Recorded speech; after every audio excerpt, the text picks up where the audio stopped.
What's going on, everybody? Welcome into another episode of the Sunbelt Syndicate, the OG edition, with you from the first kick to the last pitch of the season. Lots of basketball coverage coming your way very shortly. Before we get rolling along too far, shout out to our sponsors, Don't Sleep Energy. Check it out. I got a can right here.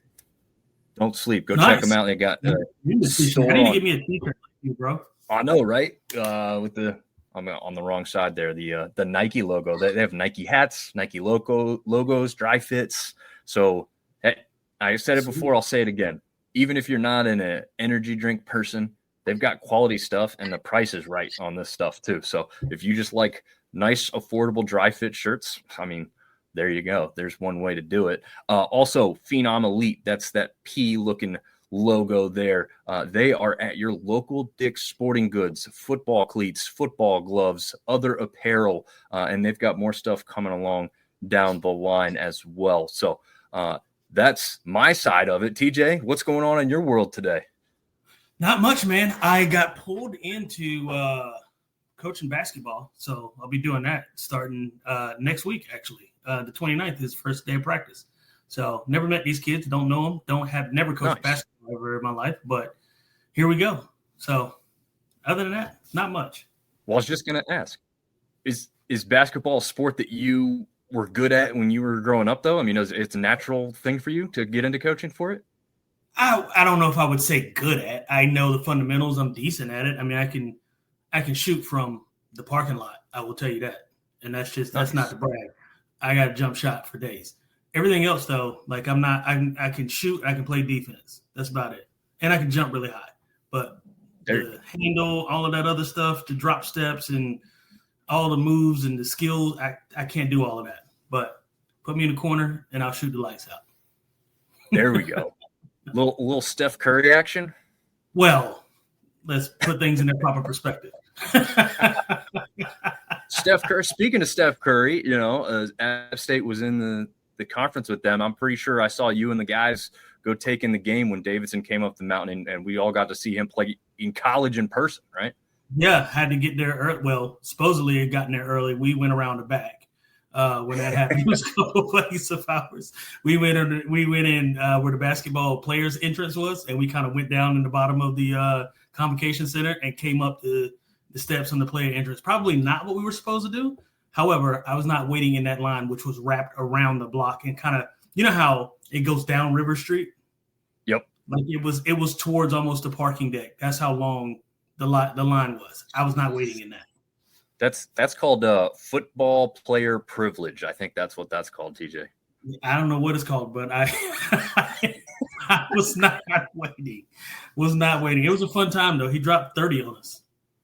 Yeah. Well, they doubled him, and they tried to take him out of the game that way, and Davidson was just too good of a basketball team in general. So he didn't score an amazing amount of points.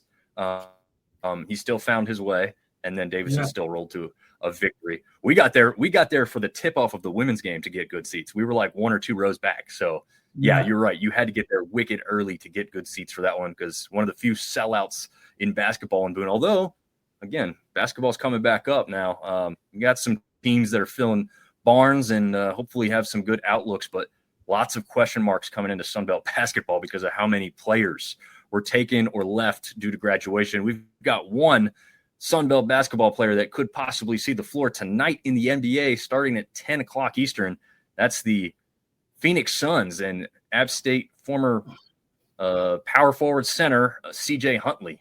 So he's made his way into the NBA and is on the opening day roster. Not sure how much time he'll see, but we do have somebody in the NBA from last year's Sunbelt team. Checked all of the rosters, but we'll see. Hopefully he gets some time tonight on the court. Yeah, it'd be exciting to watch, man. It's always good when somebody, especially from our kind of neck of the woods and schools like us, when we see these guys play. I mean, obviously he might not be a Kawhi Leonard, but a Kawhi Leonard came from San Diego State, So it's nice to see these guys that don't come necessarily from Power 5 or I guess now Power 4 conferences go in and make some noise. So I'm wishing them the best, man. And I'll see the first quarter and a half, maybe 2 quarters. and we'll see what happens in that. I'm old, man. I got to sleep. Yeah, I'm not sure I'll make it either, but I would like to see the start of it and just see if he gets in relatively quickly and everything. So we'll see what transpires there. But tonight, for you all tuning in, Week 9 preview, and we've got some midterm grades, something we don't do all the time, right? But it's about that halfway point through the season. We're going to see how we feel respectively. And honestly, TJ and I haven't shared how we graded necessarily. We'll see how much of it is just based on what we've seen by the eye test, how much of it is based on just the record, and how much of it may be based on what we expected to have happen for some of these teams coming into the season. So, yeah. And I do think you have to really involve all three, but maybe we'll talk about, leaning on one aspect more than another for that. But before we get going to midterm grades, we are going to take you through the playbook for tonight. It will include the midterm grades. We're going to also talk about the games, as this week we'll have game of the week. We only have 5, so there wasn't a whole lot to choose from, and I didn't feel like there was a group of games. There was kind of one maybe stuck out a little bit more.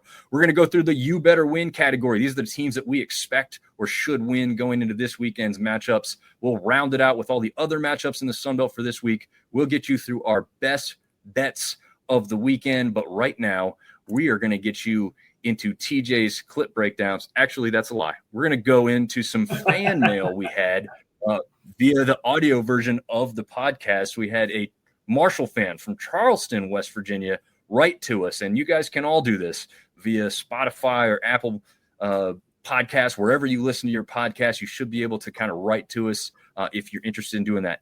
He was talking about something that we covered in the wrap show. Marshall does have 2 losses. We blew 2 second-half double-digit leads, and Gibson took over the defense. Marshall could easily be 6-1. Obviously, that loss to Georgia.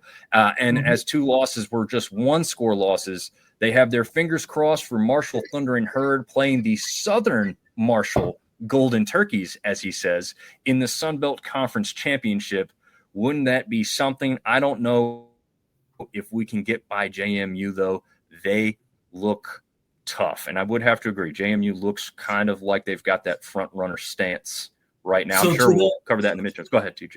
No, I was going to say, to that point, that's part of, and I don't want to get too far into it because I know we'll go over it shortly, but that's part of the reason why I graded Marshall the way that I did. I gave them a little better grade than their record might show on paper because of the 1-score losses and where they could easily be based on, versus where they actually are. So, and there's a couple teams that I graded that way just because it does matter, right? Eye test matters. Right. These kinds of things, it does matter. You got to close them out when you have them, and you got to win the games, right? The teams that are in front of you.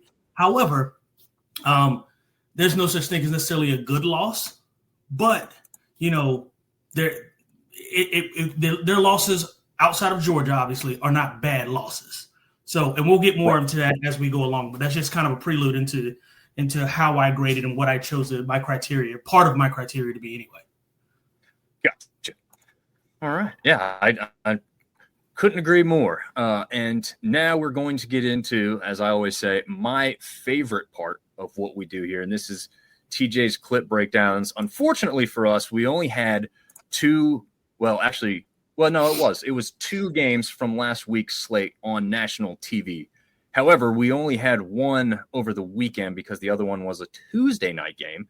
And TJ and I had already played a clip from that one on last week's episode because that one, transpired before our Wednesday preview show. We already showed that. So in this one, we will show you 2 plays from the JMU ODU game, and we'll start with this one here, which is Barnett getting a pass to tight end Josh Pfeiffer.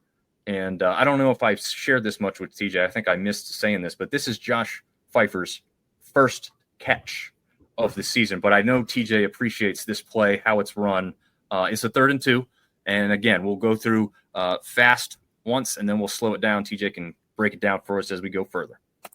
Yeah, so everything on this is going to matter, right? Like, obviously, situational football, 3rd and 2. I mean, you've got your big boys in. You condensed the line of scrimmage. All signs point to I'm going to put my head down and go get these 2 yards.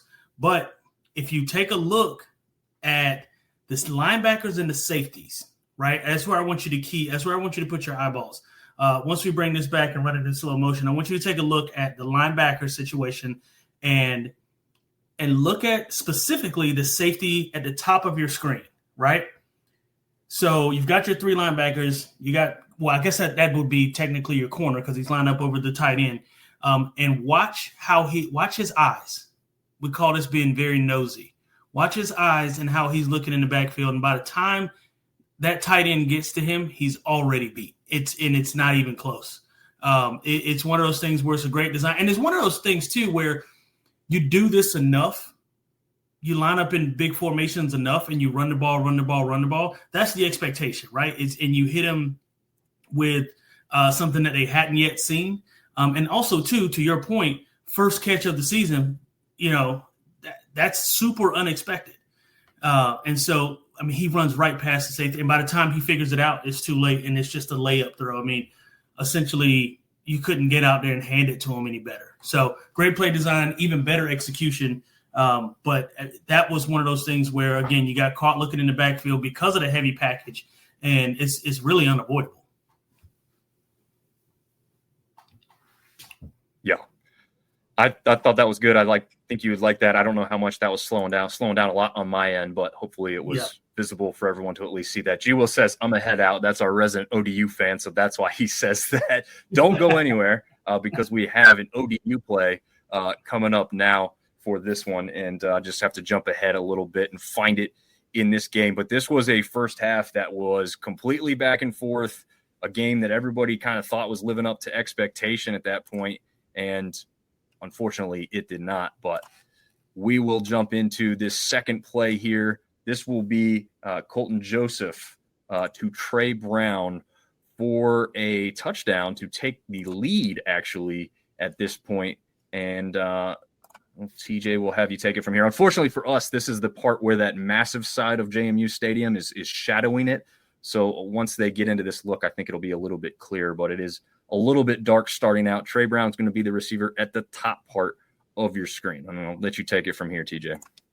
Yeah, I mean, so what you're looking at essentially right here, and anytime you get in the red zone, the idea is that you're likely going to run man. The field condenses. You want to be able – I mean, it's hard, right? It's hard to not run man down here because there's too many holes in the zone, and there's too many spaces for the quarterback to kind of just drop a quick pass in. So you look at the wide splits immediately. If I'm a safety or a corner, I'm saying to myself, they're not good. There's no way that they stay in that lineup because there's nothing that they can run from that, from that perspective. So then they get to play. Obviously, like you said, the safety's coming over. He's going to follow his slot guy all the way to the edge. And now what you're setting up is a one-on-one situation with essentially your best receiver. And it's good on good. And what ends up happening is you change the strong side. So what ODU did twice, pause it for me real quick, Dom. What ODU ended up doing was they changed the heavy side of the formation. So initially, and we'll see it again once we slow it down, but initially that tight end and slot was on the top of your screen. When you bring them down to the bottom of your screen, now you're changing the strong side, which also means that linebacker that was playing the strong side of that field now comes over, so he can't help in any sort of pass coverage situation. So now you've got a true one-on-one with one linebacker, and all he's got to do is pick a side and throw the quick. So go ahead and run it, Dom. And all he's got to do is throw the skinny post. And he's going to throw it right behind the head of that linebacker and right in front of the face of that corner. It's very well thought out, not just from the perspective of the route and the throw, but it's well thought out by the coaching staff to line up in that formation, show it, and then move the strong side once you get the read that you're looking for, understand that it's man coverage. It's brilliant. I mean, it really was perfect execution, first of all. But secondarily, like I said, from the coaching staff, it's one of those plays that you draw up and you say to yourself as they're lining up, this is exactly what I needed to see. Which we're slowing down here, but hopefully it's get into. So did we is it pause up on us? Did it disappear? Yeah, no, it kind of froze up. Is it coming back now? Yeah. But I don't know if they saw the whole thing, but it was like I said, in this situation, like everybody's coming over now, and then the strong side shifts. So now the defensive end or linebacker that was on the strong side initially changes the side of the field. So now you've got nobody over there. There's not a single human being over there other than the corner that he's got to worry about. So when he snaps his ball, it's already a pre-snap read. Everybody's up at the line of scrimmage, right? There is no way that first of all, no way the corner can stop him from getting inside. And second of all, if he does get inside, there's no help from the linebacker because he's already moved over to the strong side of the field. It's great. It really is great. And ODU did an excellent job of executing it, and it was a great play call. Yeah, we're going to – yeah, it was. I don't know how much that was terribly streamed. I will apologize. I don't know. I think maybe just too many things running to but we try and bring that because it's what TJ does so well, which is break down things that we may have seen a little bit of, but we didn't see the intricacies or maybe understand what was transpiring. And I thought that one was interesting because, like you said, there was so much movement pre-snap. And right. Then that movement very obviously opened up one of the better players to make a play. And that's exactly what happened with those two matched up. We had Sam Talk Sports jumping on. Good evening, fellas. Good evening, Sam. Thanks for jumping over and checking us out here. We are going to take a quick look at the updated standings before we get into the grades that we gave out. I just wanted to kind of look at this as a whole first, and then we'll be able to kind of talk about the grades because I didn't put the records on each one of the pages. Thought it might just be a little too much. But we've got JMU in front over here in the East. Perfect 4-0, 6-1 overall. Southern Miss and Troy both perfect over on the west side, both just 3-0 to note over there, and also both 5-2 overall. We've got two teams on either side at 2-1 in the conference, including Marshall and Arkansas State. Even though Arkansas State sitting with that just 3-4 overall record there, the Louisiana schools both sitting at 1-2. Texas State, South Alabama, 0-3. Each. ODU, App State, Georgia Southern, all 1-2 in conference. Georgia State, the only winless team over on the east side. Is there anything maybe before we get into the grades that you want to talk a little bit more specific to the standings here, TJ, or do you want to kind of save some of your points for when we talk about teams individually?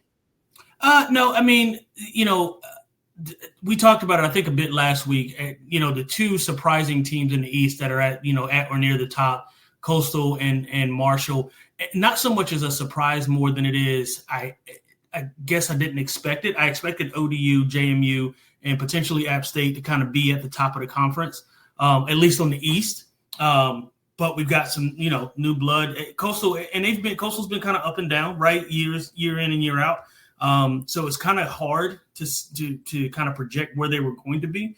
But other than that, no, I mean, and obviously the same one that we talked about last week, Southern Miss, completely flipped on their head in terms of what they were last year to what they are now. So mad respect to them. And again, South Alabama being at the bottom of the West just continues to blow my mind.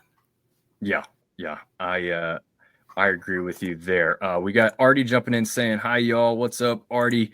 Ben James, right before Artie says, glad to see the Bobcats at the bottom. Little twist of the knife there. But going back to a clip, TJ, G. Will's got a good question for you. From a player's perspective, even watching film to prepare for it the next week, how difficult is it to prevent what is most likely the things that could go wrong defensively? So, I mean, you watch film for a couple different things. You watch film for tendencies and you watch film for formational changes, right? Now, a good coaching staff, week to week, is going to give you a same look and run a different play out of it, right? So it's hard to say that when it's 3rd down and 3 and they go into this front, this is likely what they're going to run. Sure, you can scout for that or you can plan for that, but they also know that that's what you're looking at. So they're going to give you they're going to give you that same look on 3rd and 3, but then they'll run, a backside reverse off of it, or they'll run, maybe a toss sweep when normally they run, some kind of off, zone action. So it's to answer your question, even after watching film, you still have to make sure you're paying attention and reading the keys during the game. Film's going to tell you one thing, but trusting your eyes and what you see and knowing where you're supposed to be looking That's going to tell you really a lot of where you need to go. And two, in college, a lot of it is game plan and scheming, sure, but there's a lot of situational football that goes on. And in that situational football, it's sometimes my guy's just better than your guy. And I'm going to take a shot no matter what, right? I think tendencies and those kinds of things rear its head more in the NFL game than it does in the college game, just because all of those guys in the NFL are smart, right? They got there because they were the best on their team at some point. In the college game, it's a little bit different because from week to week, you're talking about college kids who have school and have all these things. They're not studying film 100% of the time. So as much as you think you've prepared for it, you can also kind of fool some college kids with some things. And again, my guy's better than your guy. So I know that was a long answer, but it prepares you in terms of cues and tendencies and those kinds of things, but you still got to trust your eyes during the game. Yeah, I like that. Here's a good example of what you're talking about, not necessarily just watching film, because who was it that the linebacker, when Cam Newton called him out and said, "Oh, you've been watching film, huh? Watch this." That is exactly right. That is exactly right. That was God, who was that? Oh God. Wasn't Watt, was it? Was it TJ? No, was it TJ Watt? No. Oh, it was one of those really, really smart linebackers, and I forgot his name. But they ran. So normally and that's a perfect example, Dom, because normally when they line up in that formation on the goal line, they put everybody over to the left. They have a tight end, and then they have Christian McCaffrey to Cam's right. He runs that bubble, right? Or I'm sorry, that flat route. Well, instead of running that flat route, this time he ran almost like a bang 8 or a skinny slant. Or I guess you can call it an arrow route if it's a running back. And he cut right up underneath that linebacker. So, yeah, those are the kinds of things that I'm talking about. You pick up on keys and cues, and then they give you that same look and run something completely different out of it. He's saying Gotcha. Perfect. Ben said last Thursday, Coach Jones broke out some film for those in attendance at the coaches show for Arkansas State. That's pretty cool. I did not know that was something that was ever done. So that's a cool feature if you guys attend coaches shows. Maybe some other coaches may do something like that. Sam also calling out JMU versus Southern Miss for the ship, with Southern Miss coming out on top in a tight one. You heard it here first. Well, okay. Maybe. I mean, it's looking that way right now for sure. As we just looked at the standings, as we look right now, both of those teams at the top, although I guess technically Troy is also tied with Southern Miss there right now. Okay. Time to get into the midterm grades. Right before we do this, TJ, this is something I purposely didn't ask you to prepare for. What kind of student were you in high school and maybe college to that extent? Like, were you an all A's guy? Were you struggling to get by? What kind of student were you? So believe it or not, in high school, I was kind of a nerd. I literally had perfect attendance all the way up until my senior year. So like I was that guy. Graduated with a 3.8 GPA in high school. I wasn't the smartest guy in my high school, but certainly took school very seriously. And then I got to college and realized, maybe school isn't all that. No, I don't. It's important. If you're listening, school is extremely important. Go to school and do what you're supposed to do. But when I got to college, I still was a pretty good student. I graduated with a 3.4 in college. So, nice. Even that I was okay, but certainly took it much more seriously in high school than I did college. Nice. Okay. I was going to say, is that door shut so that your son can't hear that comment? Yeah. And he's in bed. Or he better be in bed. Of course, I don't know. His ear could be right by the door here. Who knows? Yeah. You never know. Well, just to throw it out there for everybody, I was one of those ones early on in school at a younger age, was in like the advanced classes and all that. That ended real quick, man. I started getting into extracurriculars with sports and, hanging out with friends. And it wasn't that I couldn't keep up with the work. It was that I became a procrastinator pretty good. So everything was rushed last minute, not the best effort, not the best work. So by the time high school ended, I was one of those struggling to get by kind of kids, like a bunch of C's and B's and not a whole lot of A's. But it was laziness. Luckily it wasn't like I was actually dumb. It was lack of effort, not necessarily lack of talent, if you want to call it that. Right. So we'll see. Hey, TJ, your favorite guest is here. Hi, Destiny. How are you? She just wanted to stop by and let you know they play for bowl eligibility on Saturday. Yes, you do. And I will be watching, or at least tuned in tracking. I try to, because I don't think Southern Miss plays on TV, right? No, not. I'm looking at it now on my other screen. They're ESPN Plus, I think. Yeah. Plus, yeah. Yep. I see it right here, ESPN Plus. Okay. But yeah, I'll be checking things out, Miss Destiny. We do. Yeah, we do have two games on national television, and we'll get to those here in a little bit. But let's jump into those midterm grades. Again, this is bare bones graphics. We're going to have the team. We're going to have a picture of myself, picture of TJ, and the grade letter that we're giving to these teams. And we're starting off with the team that is last place in the East, the Georgia State Panthers. TJ, you gave them an F. Please explain. Yes. First of all, you're 0-3 in conference. 0 in anything is an automatic F. You fail immediately. And I think your D probably only came from their one win. I don't want to speak for you, but probably that factors in a little bit of it. But Georgia State has just been – I mean, they're not good. They're not a good football team. They haven't been a good football team they're like the Cleveland Browns of our conference. They can't get right. True. And no matter what they do, no matter who they draft, or I guess in this case not draft, no matter who they recruit or try to transfer in, they can't seem to put it together. I guess the hard part for them too is that it is really hard for them to recruit their area because, I mean, you've got obviously Georgia, right? You've got Georgia Tech, who looks like a ACC powerhouse this year. You've got other schools like Valdosta State and then Georgia Southern.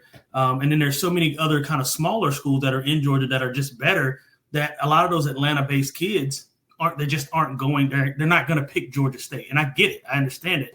But you've got to be able to recruit your own area, and they don't do that well. And until they do that well, they'll always be bottom dwellers. Yeah. Hard to disagree with a lot of those points. Ben James saying if Georgia State would start Finley, I think they'd be somewhat better. Well, they have up until this past weekend. I was going to say they were starting him.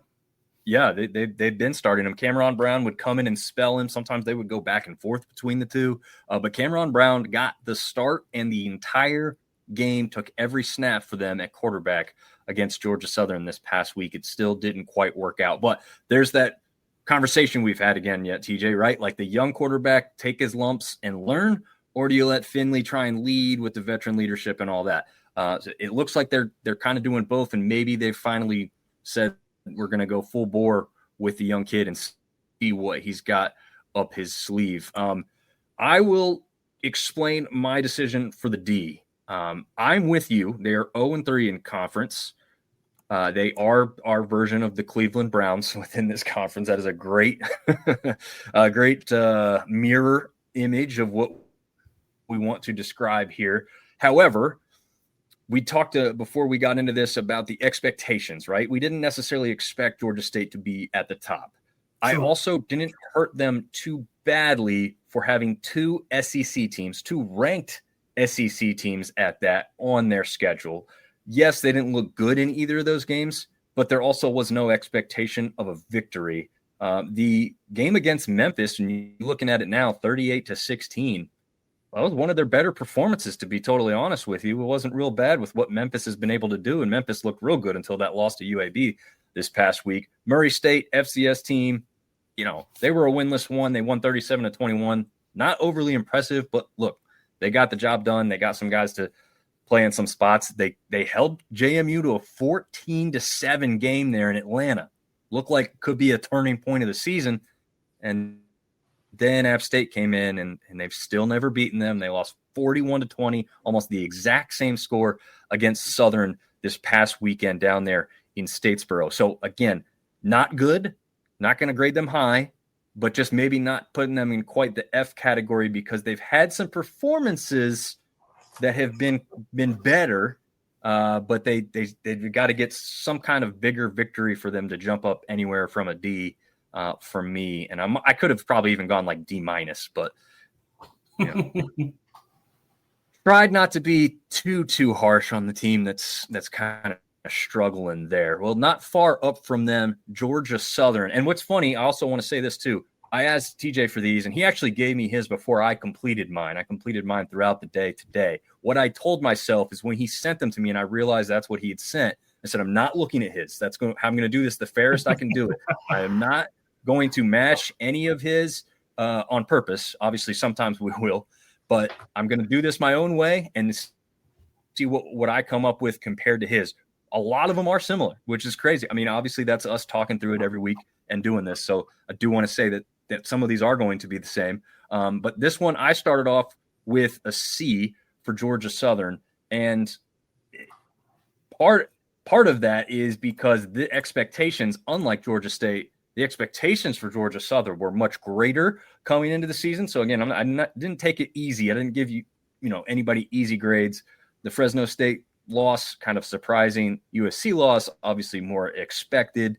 And then they've kind of gone a little bit like back and forth a little bit towards the end here, although they did get that most recent victory over Georgia State. They didn't perform well against James Madison.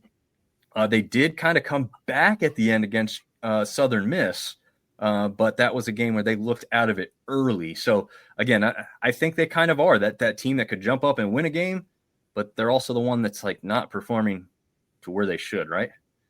Yeah, no, I agree. And my C- is for those exact same reasons.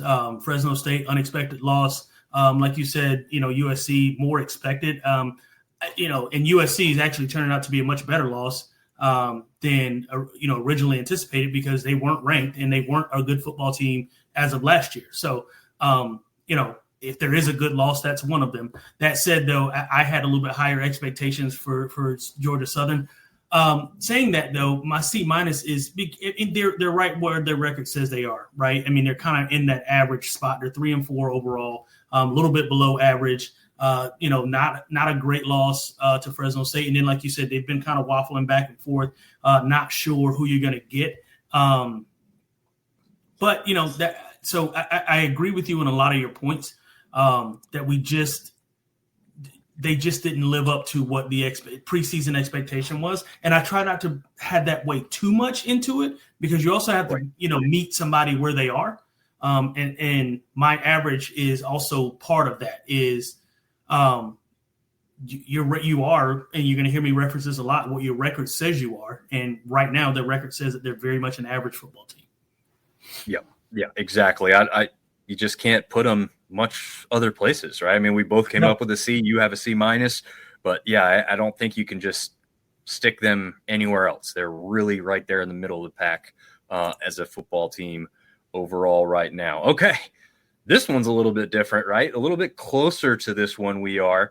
I'm not taking it easy here just because it's a team that I cheer for, and TJ, this is a team that you played for. So I don't know if you want to start this one out or you want me to start this one out. Yeah, I mean, I'll start it out. I did for them exactly what I did for my grading system for them was exactly what I used when I graded Georgia Southern, right? So the loss, is it a bad loss? Yeah, absolutely. The loss is. Have you been consistent? No, you have not. Have you kind of won games and then lost games? Have you been in situations where you could have won and then kind of let up on the gas pedal, or maybe turnovers have gotten in the way of some things. And then so I kind of took all of that into account. And then I also took in records, right? So the reason for Georgia Southern's C- is because you're 3-4. App State's 4-3 record gave them a C. They're very much right in the middle of the pack, very much average. You could get an Appalachian State team who doesn't turn the ball over and they can score 45 points on you.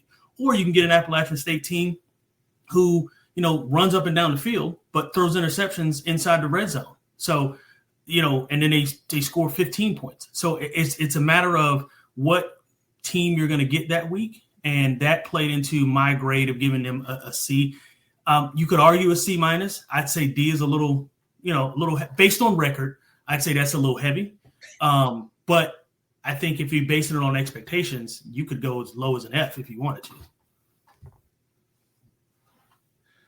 Yeah, I guess so. There was some people that came into the season a little bit more with a realistic realistic expectation, right? New coach, a tons of roster turnover here, not knowing really what to make. I mean, there was a ton of comments like that on our season previews on the website. I don't know what this team is. I don't know who these guys are. Like, I don't know what to make of what we're going to see. Well, history and tradition tell you something at some of these schools, App State being one of them. That game against Charlotte seemed like it was pretty good starting off. Then Charlotte looks like they're a pretty bad football team, so not overly impressive now. Linwood, FCS team, they win by one score against an FCS team at home. Right. They couldn't get the ball into the end zone. I'm going to punish you for that. That's not good. That's a really bad victory if you can have that. Southern Miss could have been competitive, couldn't take care of the ball. Boise State didn't even look like they showed up. Oregon State, they win. It was an exciting finish, but it wasn't a great game, right? 27 points. They allowed 23. They almost lost at the end without the goal line stand. They do lose that game at home, and that looks really bad. Georgia State, they performed one of their better performances of the season and kept that Panther team winless against them. And then Coastal Carolina just this past weekend. You're at home, rebound from that that Boise State loss. You're now looking to get on a 3-game win streak and go into the conference slate with some good results. And you scored a lot of points, but you couldn't stop the other team, and then you lose at home towards the end of the game like that. I'm punishing you. It's a D for me. The performance, the I don't know, like even that little brawl, melee, scuffle, skirmish, whatever you want to call it after that Coastal game, man, it didn't seem to have a lot of, besides like 2 players maybe that were really intense about it. It didn't seem like a lot of them were really upset that they lost that game, and I guess I'm holding that against them. Yeah, I don't disagree, and I'm certainly not. I'm not saying that you're wrong. I guess where we differ for me overall, I'm taking record into account, whereas you're taking how they got to that record, and that makes sense. And so the wins weren't great wins, and the losses were bad losses. So I understand. I get it. Yeah. So there we are. There's the rough and tough one on that. This is one that's kind of surprising to get to this early, I guess, maybe. I mean, just a couple weeks ago, do you look like they could be at the top of this conference? And here they sit kind of in the center as we looked at those standings before this. I went with the B, though. You went with the C. Let's hear what your thoughts are on the Monarchs, and maybe if this probably would have been different a week or two ago. Yeah, and it would have been different a week or two ago. The problem for me is the losses and how they lost and not being able to finish football games. The other thing, too, for me is my expectation level from last year to this year. We talked about it in our I think it was our preseason opener. We talked about where we thought ODU was going to finish. I thought they would be, 1 or 2, top of the East teams. I thought App State would, probably finish around that 3rd spot, and it'd be JMU and ODU fighting for that first and second place. And they just, while it is kind of that, it's not a good way that they've gotten there. And I'm kind of on your level in terms of the losses and how they lost, and then the wins and the way that they won. It's just not, for me, it's not enough. I don't think ODU deserves a B just because of where I expected them to be versus where they actually are. And again, 4-3 is also very bad. Yeah, I did waver between the B and the C, to be honest with you. This one was what was tough. I've been saying what even is a Monarch. I bet G. Wills will tell you. And I do want to get to his comment here. B is generous with how the conference slate has gone. Non-con, A-, and that's where their grade picked up for me quite a bit, right? Okay, that's fair if you're averaging in 2. Yep. Right. Indiana looks like one of the best teams in the country, and early in the season, they lost that game 27-14. At the time, a couple weeks ago, they were putting up the best numbers and the best result against Indiana out of anybody, pretty much. So that was a very respectable loss, right? I mean, you hate to say that, but that's what it was. Next week, take care of NC Central. Great. Beat up on Virginia Tech. Okay, they're not great. So, 21-7 against Liberty. That's kind of, I actually rewarded them a little bit more for that because that game was in really bad weather, hard to take care of the ball. They should have scored more points and beat them more easily. But the eye test in that one, they were greatly better than that Liberty team. So I didn't harm them too much by only winning 21-7. The Coastal game, they just demolished them. 47-7. And at that point, you thought maybe Coastal's not a good football team, and this ODU team is really good. Well, now we've seen Coastal, they're trending up. They are a better team than what they thought, and ODU had dismantled them. Then they have that game against Marshall, and then unfortunately for them, they have this game against James Madison.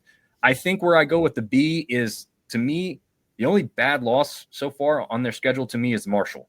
And it's not even necessarily that they lost to Marshall, because that's not to discredit what the Thundering Herd have done, but you got beat 48-24.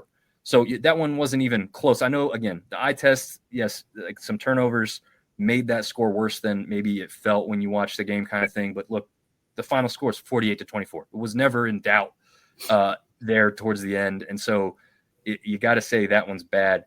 James Madison, if you're being a realist before the season starts, you probably think James Madison wins that game.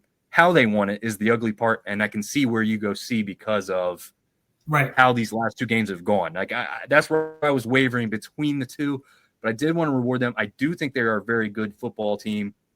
We didn't see this play, but Colton Joseph almost hit Trey Brown for another touchdown very early in the third quarter to cut it to a one-score game against James Madison. It's literally hit him in the hands. He wouldn't have been touched on his way to the end zone. Just dropped the ball. Just a great wide receiver, just a mishap. Those things happen. But that could have maybe changed the outcome of that game, right? They score again early and keep that thing a little bit closer. But, we'll see. Again, I think ODU still has a very talented team on their hands. I know their fans are a little frustrated. G. Wills specifically hasn't been real happy. I think they really, really wanted this one against James Madison this past weekend, and they didn't get it, unfortunately. All right, I've talked enough. Back to you, TJ. Break us down with your grade for the Marshall Thundering Herd. Yeah, I gave Marshall a B. I mean, Marshall's been pretty impressive. The Herd Dispatch talking about Marshall coming into its own. Yeah, listen, total rebuild. You've got a ton of transfer players that are coming in. You don't know who you're going to get, right? It's one of those things where, like, I think we talked about this beginning of the year. Marshall last year, or at least in years past, have been Jekyll and Hyde, right? Like 1 week you get an amazing performance. The next week is like they lose to, ULM, right? And it's just like, what's happening? And so for me, I think this year they showed a model of consistency, right? Or at least a bit of it for the most part. I think the impressive win, what put them over the top, because I was kind of borderline between C+ and B. And I think what put them over the top for me was the win and how they won against ODU. I think that was the difference for me and what gave them the grade that I gave them. That makes sense. That was one that I don't think you or I either of us saw coming, right? Like no. Trying to think back to best bets and everything. I don't think we thought maybe at best we thought Marshall would cover something. I don't remember exactly what the spread was, but I don't think we thought Marshall was going to win that game outright. I did correctly predict Marshall coming out on top of Texas State, so just a little toot my own horn there. But yeah, that was a close game. We'll talk about that one. So the obvious loss to Georgia to start the season. The Missouri State one hurt them greatly for me. Okay, this is a team in Missouri State that's coming up from the FCS ranks, their first season in FBS football. This is a game at home after you've gotten thumped by Georgia. And again, no disrespect, because the Georgia game was probably very obvious about what was about to transpire. Even the guys from the Thundercast knew going in it would be a miracle to win that game. And it didn't happen, right? But the Missouri State game, losing at home, the way they did too, because they had chances to win it, and it could have been an ugly win. Instead, it was an ugly loss. So I did harm them a little bit for that. They rebound with a great effort against Eastern Kentucky, take care of business as they should. They get a tough result down there at MTSU, a weird game with the weather splitting it up into two kind of distinct different halves, but they win by double digits easily there. They did lose that game in overtime to Louisiana when Lunch Winfield absolutely went off, but they also scored 51 points themselves in that one. So, that one, I'm not harming them too greatly for that. The ODU game, absolutely amazing. Texas State victory, very impressive. They're holding true to form at home. I'm like you, and Herd Dispatch says it right here. He's probably got bias, but it's been amazing to watch. If TJ, we'll just jump back, right? That helmet behind you there, App State. If App had a season like this, I would be extremely happy. Yes, you got two tough results to start the season, but now you're rolling. I think this Marshall team is getting into their stride and looking dangerous for the rest of the season here. Yeah, listen, Marshall's going to be it's going to be a tough out for anybody they play the rest of the year. And I think now they've learned who they are. And for their sake, I hope that they continue this, because our conference is good when Marshall is good. And I want Marshall to be good. So the hope is that they continue playing this way. Yeah, absolutely. And going back, Dave Ashbury, he does great writing for Old Dominion. If you haven't seen his work, he does a lot of stuff specific for them. But he's spelling this out, and I don't know if Ben was just being funny with the monarch comment, but this is interesting, so I'm going to share it anyway. A monarch is a king or queen. ODU started as a William and Mary Norfolk division. I didn't even know that portion. I had no idea. William and Mary, also a good football team at the FCS level. William and Mary were co-monarchs of Great Britain and started the college in the 1600s. So not only are you getting grades, you're getting schooled here by Mr. Dave Ashbury himself. Yeah. So there you go. All right. Jumping over to Coastal Carolina. Now, I have a surprising grade for this, and Coastal fans are not going to like it. But let's start off with you, TJ, because I think more of the Chants fans are going to like your grade over here for them. So, yeah, the D is extremely surprising. I think we differ a lot here. I'm kind of basing it off a couple of things. Now, the win over App State, is it a great win? Who knows, right? We don't know who App State is. And to App State's defense, I don't want to pour and pile on, right? This is that coaching staff's first year. There are going to be some growing pains. We have to be patient with who they are. So is it a good win? Sure, it's a good win based on, whatever it is in terms of conference play. But, the rest of the season and how it's played out, I think they've been good enough in some instances, and their losses haven't been awful, in my opinion. So that's the reason I graded them the way that I did. I think they've got a couple of bright spots during the season. I think and too, from an expectation standpoint, I didn't expect them to be great this year. So where they are is not necessarily where, how they finished last year. So that's kind of all of that went into the way I graded them. That makes sense. And that probably should have played a bigger factor into me, because I also did not think Coastal Carolina was going to be great this season. Probably could have gone with a C here. I went with a D. That's why you heard TJ's reaction like that, because he's got the B. And I think after this last week, a lot of Chants fans are probably thinking along those lines. But to be honest, I just haven't seen a lot of stuff that's been overly impressive. A lot of people are thinking about this most recent victory over App State and kind of the rivalry that is that. But they started off the year with a terrible result against Virginia, 48-7. So really didn't compete in that one. They won against an FCS team the next week at home, only 13-0. So the shutout on the defense looks good. 13 points for the offense against an FCS opponent. I think most of those were field goals, if I remember correctly. ECU, they get shut out at home, 38-0. And we've seen ECU, they look like maybe early in the season they were kind of getting back to their old form, but they're not great this year. And you got shut out at home by that team. They went down to South Alabama and Mobile and surprised me, 138-20. Okay, I'm going to give you credit there. South Alabama is kind of that team that you don't know what they're going to do, capable of beating some teams and competing, but not really coming across with a lot of victories yet this year. Old Dominion, again, didn't compete, 47-7. Monroe, they win 23-8. ULM, not looking great on the season, not getting a whole lot of extra points for that victory. Almost the same type of thing with App State. Yes, you won that game. You gave up 37 points to that team, and App State really isn't great this year. So I graded harshly, but it probably could have gone with a C based off, like you said, TJ, that expectation versus where they're at.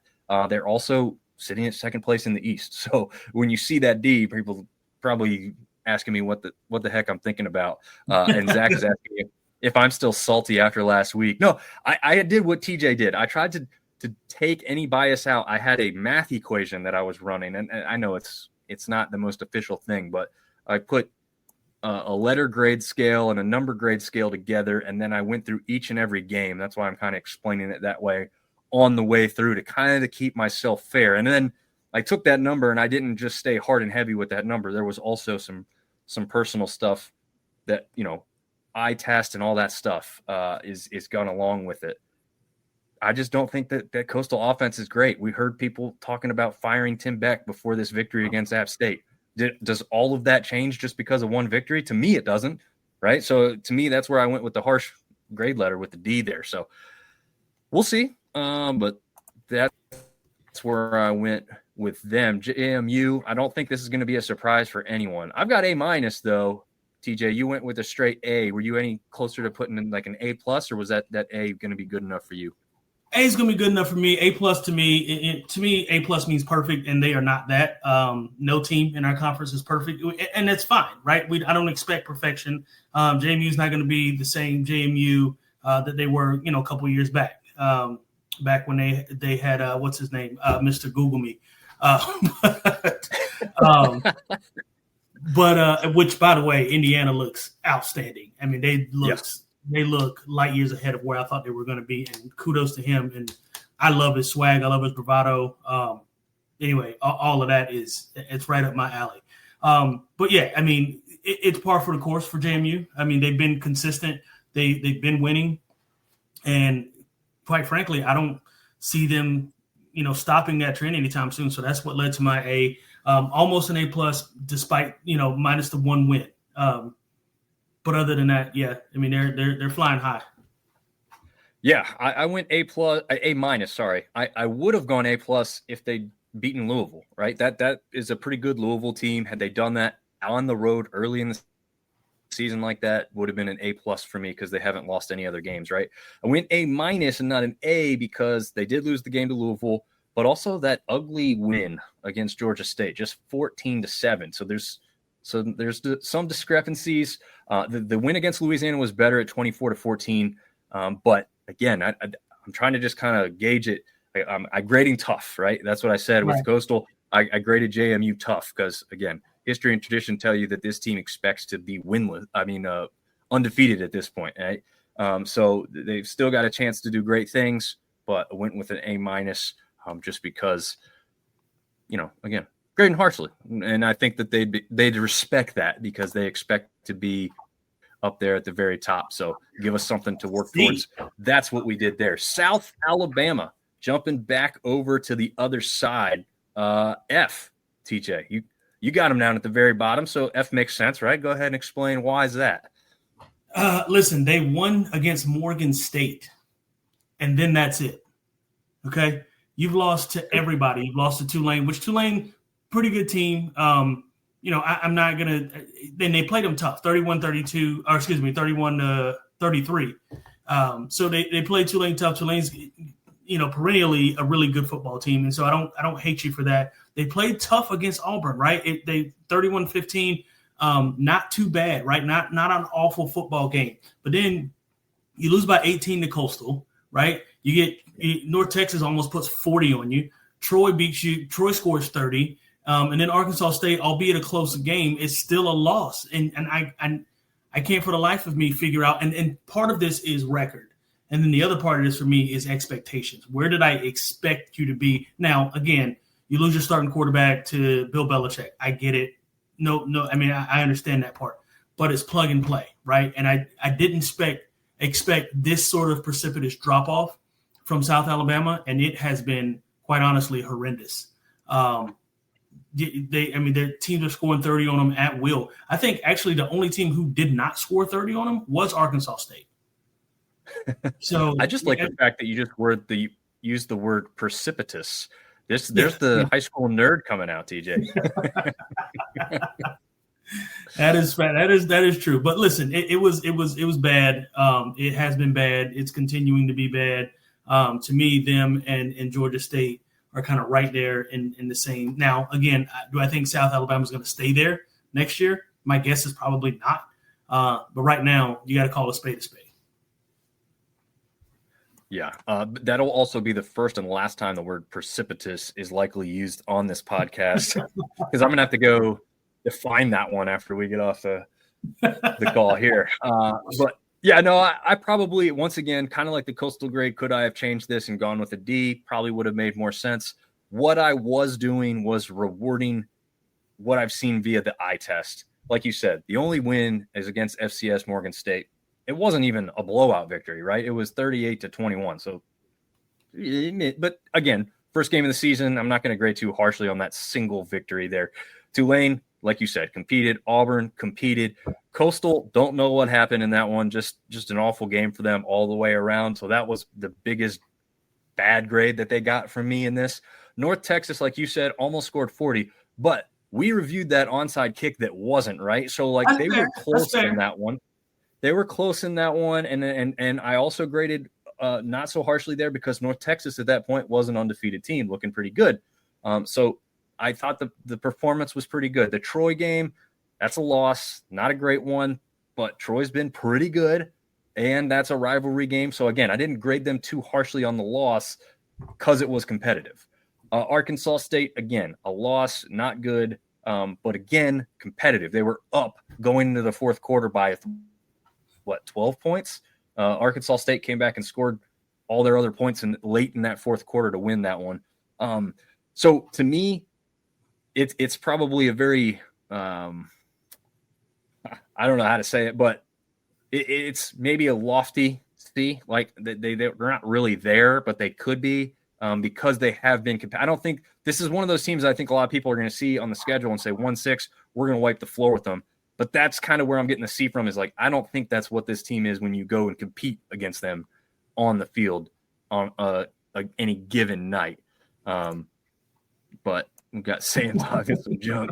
Ben saying, I say Applewhite might get fired after the season. And that's a possibility, right? It depends on the expectations from the higher ups on what they thought this season would bring. I didn't think South Alabama was going to be overly amazing this year. I did like Bishop Davenport as a quarterback. I think he can get it done. Zach wants a D- for the Jags. That's probably very fair, I would say, for that one. Artie Cat's given big props to Major Applewhite. He's done things for the Jags with limited resources, which is true. They are one of those teams that doesn't have as much money as some of the other teams at the top of this conference. So there is that. Jag Nation Radio joining the show saying, I hope we lose.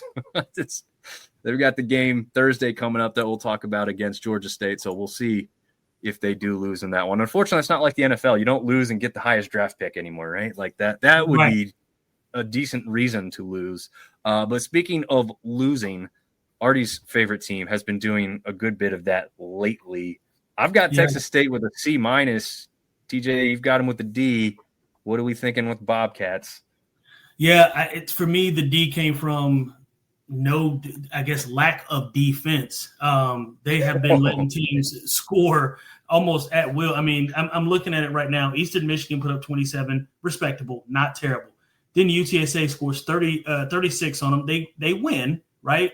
Texas State still wins, but they're getting 36 scored on them, right? And then these past 3 weeks, 30 from Arkansas State, who, by the way, we just talked about only scored 15 against South Alabama. So 30 against Arkansas State. Troy put 48 on them. And then Marshall put 40 on them. So it's like, what in the world is going on? I mean, these last couple of weeks, defense has been deplorable. I didn't give them an F based on record because they have won 3 games. And quite honestly, based on my prior grading system, a 3-4 record should be a C-, based on, where you are and where you sit and how the level of average that means. I gave them a D just because not only are they 3-4, but also the expectation that I had. So again, 2 parts, right? Where you are currently is what's factored in. And then also where you were projected to be based on last year and where I thought you might be. So 2 things factored in for this grade. Defense has been just absolutely awful these last 3 weeks. Yeah, no doubt about it. Destiny has a great point about the worst team. Worst team in the conference is rewarded with the coach of the championship team if tradition holds, which is really great. Throwing it back to the fact that Southern Miss got to take Marshall's coach, worst team, best coach. Yeah. Anyway, I thought that was a pretty good thing. Artie says they were out-coached once again. It's like you said, it's really the defense just not at all living up to expectation. Offensively, they've been scoring enough points that they could win. I think that's kind of one of the points you've, maybe not said exactly the same way. But obviously, they've been competitive. Just like I graded South Alabama, Texas State, a couple bounces in these last 3 games go a different way, and now they've won 3 straight. Or if you add the Nichols game in there, they've won 4 straight. So again, right. by the eye test, I still think Texas State is a very talented football team. You're going to look at that record and say, man, we should beat this team. But I don't know, look a little closer, and that's why I went with the C-. And the C- really is probably the minus because of the expectation. They were expected to be at the top of this conference on the west side at the very least. So yeah, that's where we go with that tough stuff to get it graded and figured out here. Artie Cat says fake punt lost the game in that last one. Yeah, it definitely didn't. You pull that out looks great. Not pulling it out obviously is going to be something that everyone's going to be able to point to very easily. TJ O'Sullivan jumping on for a comment. Just completely unexpected season for Texas State. Really saw them competing for the West in the preseason, as I think most people did. Really, Texas State definitely thought that, and I think, as Sam Talking Sports talked about earlier, the Pac-12 maybe trying to schedule them for homecoming because of what they're seeing on the field against them. So yeah, that would not be a great thing, but kind of makes sense at the same time. Ben saying A-State literally called a play. I'm not sure exactly what that's trying to say, actually. But speaking of homecomings, we were – quick funny story. My sophomore year in high school, we were so bad at football. We were 5 teams homecoming game that season. 5 teams booked us for homecoming. Did you win any of them? No. We were 0 for my sophomore year. We lost. As a matter of fact, the only game we did win my sophomore year, they at the end of the year had to come back and award us a game because Swansboro, I don't know how familiar you are with the eastern side of North Carolina, but Swansboro High School had a kid that was ineligible. He was 19 years old. He was ineligible playing with them on their football team. That's the only win we got because of a forced forfeit. We were bad. We were awful. That's so funny. And that explains why you were in that article named like the best kept secret in high school football in North Carolina, because you were hidden away on a team that, well, I think by the time you were performing, your team was better though, right?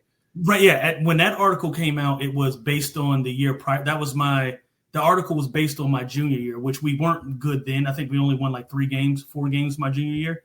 And then my senior year, we went almost undefeated and then lost in the semifinals. And I think that was when the beginning of that season was when that article came out, but it was based on our my junior year season. Gotcha. Okay. So yeah, we were not homecoming games. We were not good. Yeah. TJ's asking if we remember a couple weeks ago on the show, and we were talking about an ODU Texas State sunbelt title game. Yeah. Yikes! It is right. That's not looking like a thing that's going to happen here. As we jump back in, we're going to the Ragin' Cajuns. Very similar scores here, or grades. But we do differ just slightly. I've got a D+. You have a D- for the Cajuns, TJ. What are you seeing with our friends down there in Lafayette?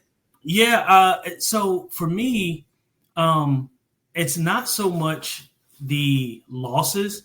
It's how Missouri, again, notwithstanding, they lost. It was 52 points. Missouri's a pretty good football team. And right now, I think they're ranked even higher than they were coming into the season.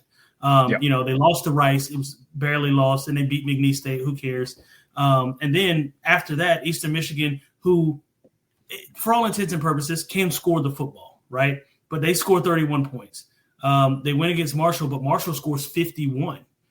James Madison scores 24, and then Southern Miss beats them 22-10. It's like they can't, outside of a few times this year, 12 points on offense, 10 points on offense, 10 points on offense, and then they get a 34, and they get a 54, and then it's 14, 10. It's like, who are you on offense? Like, you can't, apart from, so it's kind of like flips on its head from what Texas State was when we were talking about they don't have any defense. The Cajuns can't find their offense. They certainly can't find it consistently. And the 2 wins that they've had, they've put up over 30 points.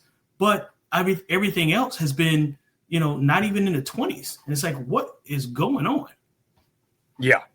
Yeah, and you went through most of the schedule there, which I love. That way it saves it for me to not have to do.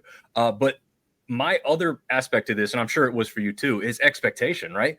They Sure, came into yeah. the season as like, hey, this team is going to run the West, right? Until they get dethroned, this team is the team to beat over there, and we haven't seen it. Now, to be fair in some regard, and maybe this could have changed other people's grades if they were doing it, there has been a lot of injuries, right? Walker Howard came into the season as the starter, and he's only seen a few games because of injury, and really he hasn't even gotten the vast majority of those 2 games that he's really appeared in, because he did come in this past week against Southern Miss towards the end.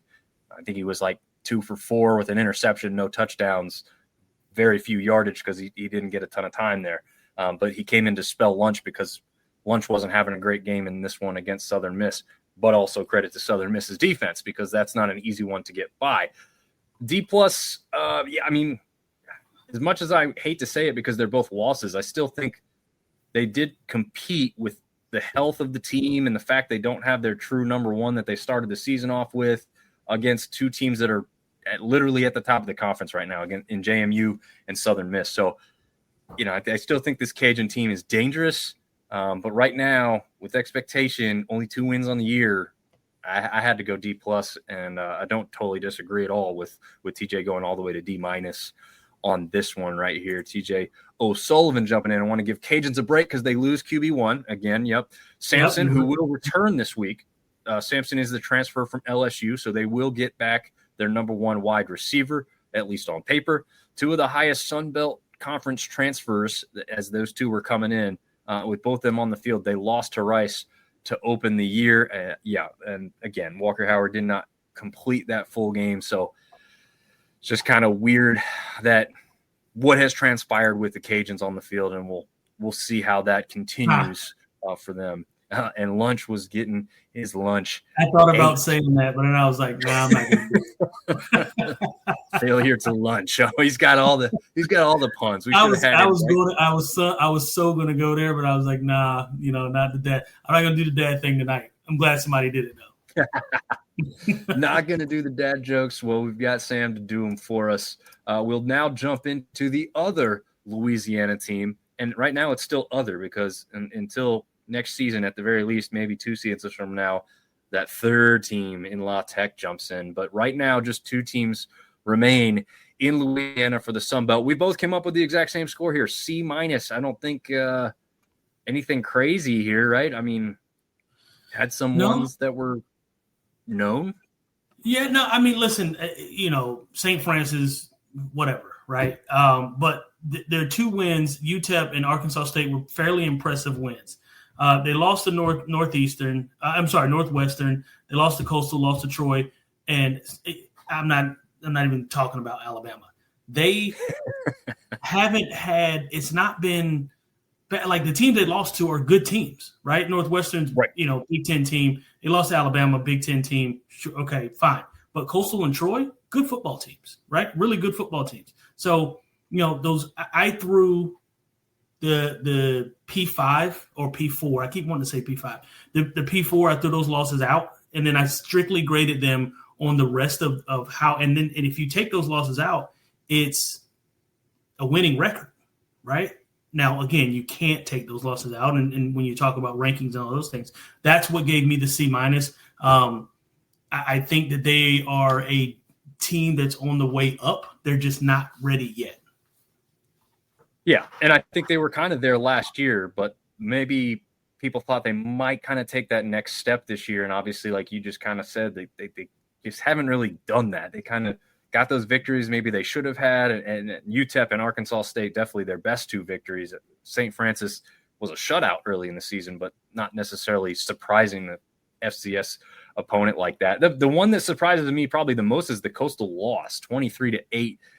And the reason it surprises me is because the weather in that game played what I thought would be played better into the advantage of the game that ULM plays, the style, keep it on the ground, great defense.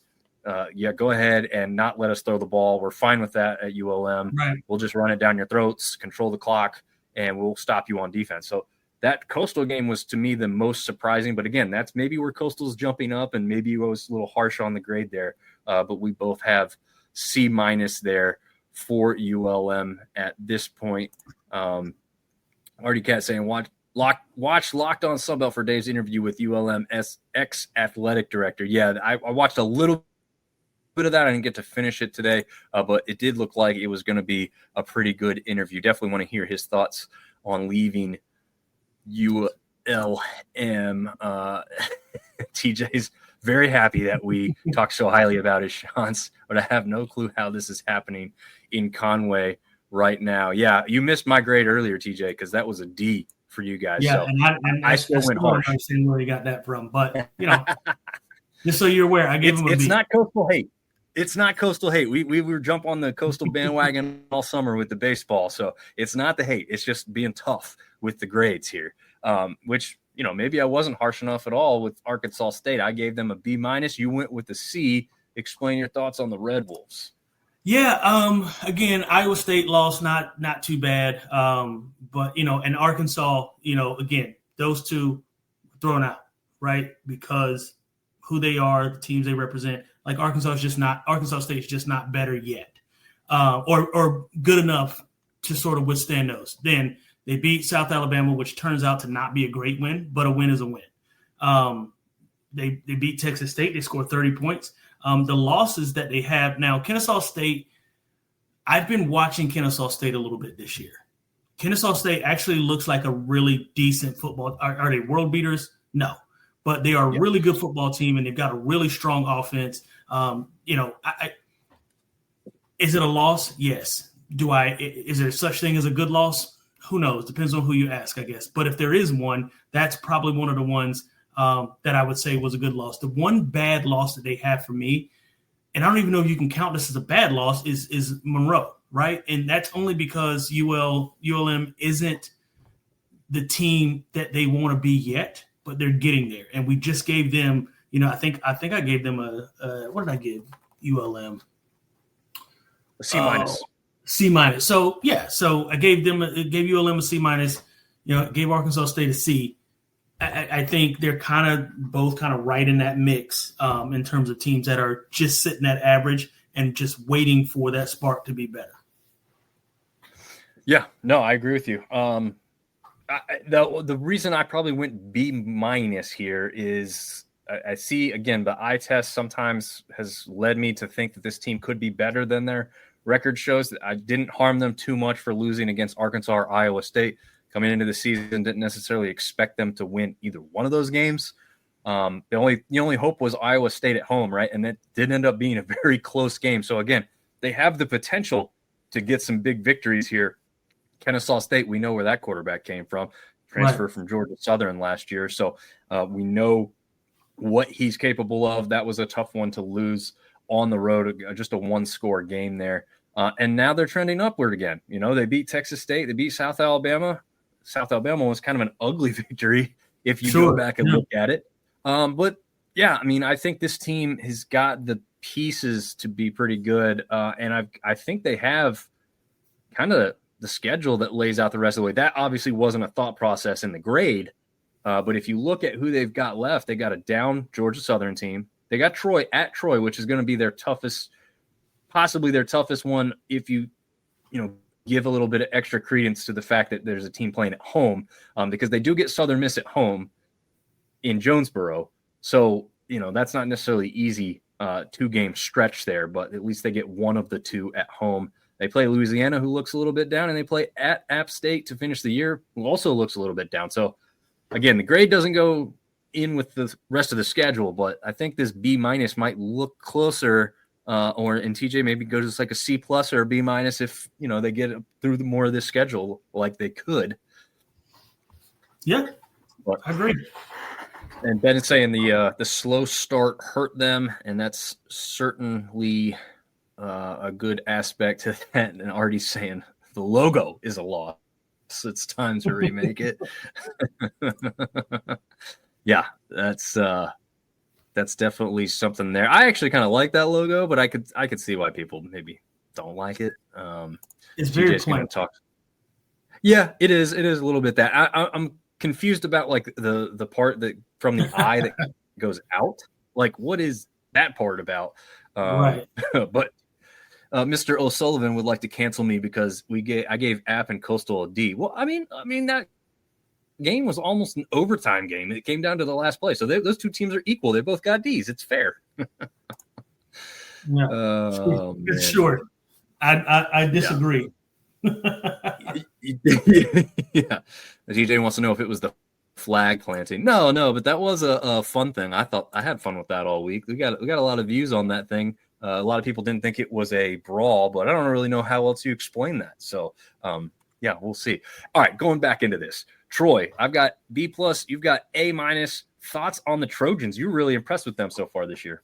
Yeah, I mean the wins are pretty good wins. I mean their losses, they lost to Memphis 28-7. I think they could have and should have put up a little bit better of a fight against Memphis. But obviously, you lose to Clemson, which turns out Clemson's not who we thought Clemson was going to be. So that's a whole other thing in itself. But they were ranked, 8 when they played them, and they did beat them, or they were beating them 10-0 at halftime. So for what that's worth, that says a lot to me. But the wins were great. I mean, they scored 37 against Monroe, 48 against Texas State, 31 against South Alabama, 21 against Buffalo, and then another 38 against Nichols, which, I mean, whatever, that's Nichols. But still, they're scoring points, and their defense, albeit, Texas notwithstanding, or Texas State notwithstanding, has played fairly well, holding teams to at or right at or under 20 points. Again, minus Clemson and Memphis. So that factored into my grade. I gave them an A- because of the losses, but the losses aren't the type of losses that punishes you that much, in my opinion. Yeah, no, I agree. I think the only thing is you could say, like, you kind of let that Clemson game slip away a little bit. I mean, obviously. Did they, though? Because Clemson, listen, eventually, and we talk about this a lot, eventually your athletes are going to athlete, right? And there's only so much you can do from a recruiting perspective that sometimes a team is just more athletic and just better than you. And that's okay. And I think Clemson kind of woke up in that second half and was like, hey, man, wait a minute. Like, we're 2 and 3 deep at every position. There should be no reason why we don't score 30, 40, 50 points in this game. But we're going to go hang 27 on them in a half. And that's what they did. Yeah. That's true. It's just, you saw how well they were playing, and then they didn't play quite up to par. But there was some stuff that they kind of tried that maybe got out of what they were doing that was working in that first half. And obviously, like you said, talent overcame there with the Clemson roster. I did harm them a little bit in that Memphis game, 28-7.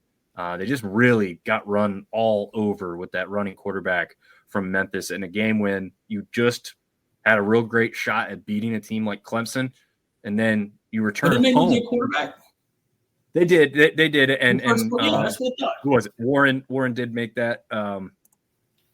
Barry. Oh, yeah, I didn't even see that. Okay, yeah. So, okay, that makes sense. I was going to say I didn't see that, but I did see that I think it was in the first quarter. Yeah, first. Okay, I got to read the whole comment.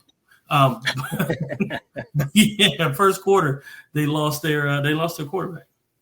Yeah, and that's a Goose Crowder, and he is expected to return at some point this season, but Tucker Kilkers has come on and been really strong for them. Not as good of a thrower, I'd say, but as I think it was Barry, or maybe it was Warren again, one of them alluded to how well of a runner he has become and is a threat for them, and that's working really well. But again, Troy, when they've won this conference, they were really strong defensively, and that's been a strong aspect, like you said, the Texas State game kind of notwithstanding. Although, again, I graded Texas State pretty high, even with all those losses, because I think they have a very talented offense. It's the defense over there at Texas State that's not getting it done. On the opposite side, the Troy defense seems to be getting it done quite well. Again, not one game notwithstanding. Hey, another team that's not really a surprise, right? The teams at the top are getting in the A's. I've got an A- for Southern. I need Destiny to come to the front of the congregation. I need her to come to the front of the congregation, please. She's probably not going to be happy because we graded them high. She doesn't love praise because she wants disrespect to fuel them. I think that's what she thinks, or it's going to jinx them, something like that. But start us off, TJ. A+, an A+. See, I told you, I don't like this. Listen, look, I gave them an A+ because, okay, I'm going to go back and I'm looking at their record, right? And two things are factoring in for me when I look at. Number one, first of all, 5-2, Mississippi State. I'm throwing that loss out. Louisiana Tech, was it a bad loss? Sure, it was a bad loss, but is Louisiana Tech getting better? Absolutely. Then you look at the wins. Jackson State, don't really care about that as much. They beat an App State team. They beat a Jacksonville State team who Jacksonville State, I don't know if you've been watching lately, but Jacksonville State has been kind of on the rise, and I think they're on a 2 or 3 game win streak as it sits right now. Georgia Southern, they scored 35 points against or let them score 35 points. But then Louisiana, they come back and they hold them to 10 points. So listen, there's 2 things working here for me. And it's the same scale that I graded the other teams on. It's expectation versus overall output. Right now, you're 5-2. I expected you to be 2-5, to be quite honest. So those are the things that I have working. I'm giving you an A+ because now that could change. We don't know the schedule, how it's going to work out. I mean, you could lay an egg against Arkansas State and Texas State, who, by the way, Texas State has a prolific offense we just talked about. And then, but are you going to be able to score points? So that'll work itself out. But as it sits right now, in terms of midterm grades, I think based on expectation, Southern Miss is playing the best football in our conference based on where we thought they were going to be. So, Destiny, you're welcome. She says, yes, this is a jinx and I hate it. I'll lean on her comment here. The loss to La Tech should make us an A-. That was actually exactly what had me drop them to an A-. Is you lost that game, and I know it's a heated rivalry and the history between the two, but like that one at that point with what you've done so far to the point of that season, I thought you were going to go in there and win that one, and you didn't. So that was why it's A-. But again, you've only got 2 losses all season, one of them to an SEC team. And I thought that one against Mississippi State was fairly decent. This is the first game of a new regime with new players. Chemistry was going to be hard to come by. So I really didn't harm them too much for that first season, opening season loss. As Destiny might remember, I jinxed that one because I said Southern Miss was going to win that game because I just thought, the factor of surprise with the new coaching staff and players that they don't have quite as much film on is certainly not film as Southern Miss Golden Eagles. So it'll be interesting to see, how that continues to go for them, but that didn't work out for me in my first game of the season prediction. And then Artie says, this Southern Miss home game honors its convicted governors behind bars. So if they win, Southern Miss pledges to fill a 5-gallon bucket-sized pothole in the state capital of Jackson. That's funny. Deep cut there, Artie. Deep cut. Jeez. I don't know what Ben is grading harsher than me. He said he would give Southern Miss a C+. What do you see in there, Ben? I don't know. Strongly I don't disagree. get that. We'll jump over here to this because Sam's Talk Sports got a question here. If it comes down to the sunbelt champion, JMU or Southern Miss, a 2-loss AAC champion in Memphis or maybe North Texas, or a 2-loss Mountain West champ, Boise State, who gets the CFP spot? I think that's an easy answer for me, and it's not because I want it to be true, but I don't know. Actually, wait, you're saying 2 losses to an AAC champion. I think you're looking at JMU team then, or Southern Miss team, but I think you're looking at JMU. If all are 2-loss teams, then JMU, they're going to give the nod to JMU based on history. That's what I think. Yep. I think they'll get in based on history and then based on Signetti and what he was able to do with them in years back. I think they'll win. I think they'll win the spot just based on because that's the way that they think, right? Like they've come into a conference, Sunbelt conference that they weren't a part of, coming from an a Division I AA or whatever it is called, FBS or FCS. I'm sorry. And into a conference now that they were new to and really have kind of dominated or at least been present at every single time that they've, that it's been coming down to the wire. So I think they'll be rewarded based on that. Boise State, though, I wouldn't be surprised if they gave it the nod to Boise State. But my guess would be JMU. Yeah, I think you say how harshly you're grading that first game loss against South Florida and then the beating they took at Notre Dame. Notre Dame looks good. South Florida looks say, great. Notre I Dame's think a if good South loss. Florida is to lose at this point. Yeah, but South Florida beat Florida.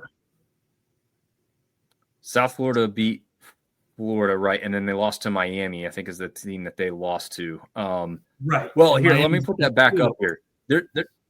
There's another aspect to this that could be interesting. It's probably very unlikely to happen, but the group of 5 or whatever you want to call us now is not guaranteed one spot. This is the 12-team playoff. Sure. It's possible that South Florida and one of these other teams can get in. Again, I think it's unlikely, but it is possible. So, if JMU does not lose any more games and they're a one-loss team to a team in Louisville, and Louisville goes on to at least make the ACC conference championship or something, you're looking at a strong resume. And obviously, South Florida would have a strong resume if they don't lose any more games. You're talking about 2 one-loss teams. Again, probably only one of the 2 gets in. But if you got Louisville enough other 2 and 3 loss teams, what was that? I said I think Louisville would need to win out, though. Yeah, you would have to. Yeah, they would still have to do very well. Like I said, maybe at least get that ACC championship game, if not win it. You're right. That would really strengthen that resume and that argument or discussion that would need to be had. But it's not just a one spot for the G5. That's not true. It's not just one spot. It can be 4 or 5. That will never happen. But technically, it's made out to be the best teams, not just one of our best teams. And TJ wants to give himself a little credit here. This is the O'Sullivan TJ. He says, if I remember correctly, a certain Syndicate host made the claim that Southern Miss could very well go full 180 this year and win the West. I wonder who that was. Well, that was probably you, Mr. O'Sullivan. Hey, good call. Yeah. Barry's saying Southern Miss versus Troy last week of the season to decide who wins the West. That would be a great one. Sam wants to know who has got the more favorable schedule to close out the season between Troy and Southern Miss. So Southern Miss closes out with ULM, Arkansas State, Texas State, South Alabama, and then Troy. I will look up Troy now. I think that's going to be Southern Miss as well. Let's see. Troy's is pulling up right now. I think it's pulling up right now. There we go. Louisiana, Arkansas State, Old Dominion, Georgia State, Southern Miss. That's not terribly that's not different awful. from the other Louisiana. one, what was the second team you said? Louisiana, Arkansas State. Okay. And then Georgia State, and then I'm gonna say Southern Miss because Arkansas State is on the road, South Alabama's on the road. They get Troy at home, Texas State at home. Meanwhile, Troy would have to go on the road to ODU and on the road to Southern Miss. So I'm gonna lean with Southern Miss as the answer there about more favorable than Troy. I don't know if most will agree with that or not. Yeah. Destiny saying the ball knowing TJ has spoken. that if I don't know anything else, one thing I do know is ball. Yeah, there you go. She's giving you more credit. You're welcome. I'm not thanking you for your greatest errors at the start of the season, TJ. Listen, I'm trying to bounce back, Destiny. I'm trying to get in your good graces. Throw me a bone. Yeah. Yeah. Artie agrees with us. JMU easy if it were to come down to a bunch of 2-loss teams. Ben James he's tough on these teams, man. USF is very decent, he says. I would say a little stronger than that. Destiny saying if they don't sleepwalk through that La Tech game, conversation is different, and that's probably true. Artie Cat thinks South Florida could lose another game, which that's fair. That's fair because they've got can't remember their schedule, but I think they've already beaten Central Florida, and they've got God, I forgot. They have Army or Navy because those aren't easy teams. Now I got to go look. Oh, let's see. Sam thinks South Florida. Whoops. Memphis. USF beat Boise and North Texas is what Mr. O'Sullivan has let us know. But Memphis just lost to UAB, which is a great point. the ACC can collapse on itself, and we've seen it happen before. Yep. Look no further than the year Florida State went unbeaten, right? Did they go undefeated and still not make the playoff, or did they have one loss that year? I can't remember, but I do have South Florida's schedule pulled up. They've got Memphis tomorrow or Saturday. They got UTSA. They'll probably win. They'll probably beat Memphis. They got UAB. That'll probably be fairly tough. Then they've got Navy. I think the only slip up I see could potentially be Navy. And then they've got Rice to close it out. So I think Navy's the only one, in my opinion, that they could potentially lose. And if that's the case, I don't know if they. I mean, it'd be tough to put them in with 2 losses. But the only other loss would be Miami, and Miami's ranked 9th in the country, so not a bad loss. I don't know, and Florida's turning out to be a pretty decent loss. Yeah. Anyway, this isn't about them. I just wanted to pull that up. Yeah, and O'Sullivan's agreeing with you. Even with 10-2, though, honestly, think they would win out in the end. Sam's leaving us to go show prep for his show, and he's a Boise State fan, if no one caught on to that. So if you're interested in Boise, go check him out. He does great stuff over there. We were guest on his show earlier this season as the App State and Boise State matchup did not live up to expectations, but was kind of the big one going in.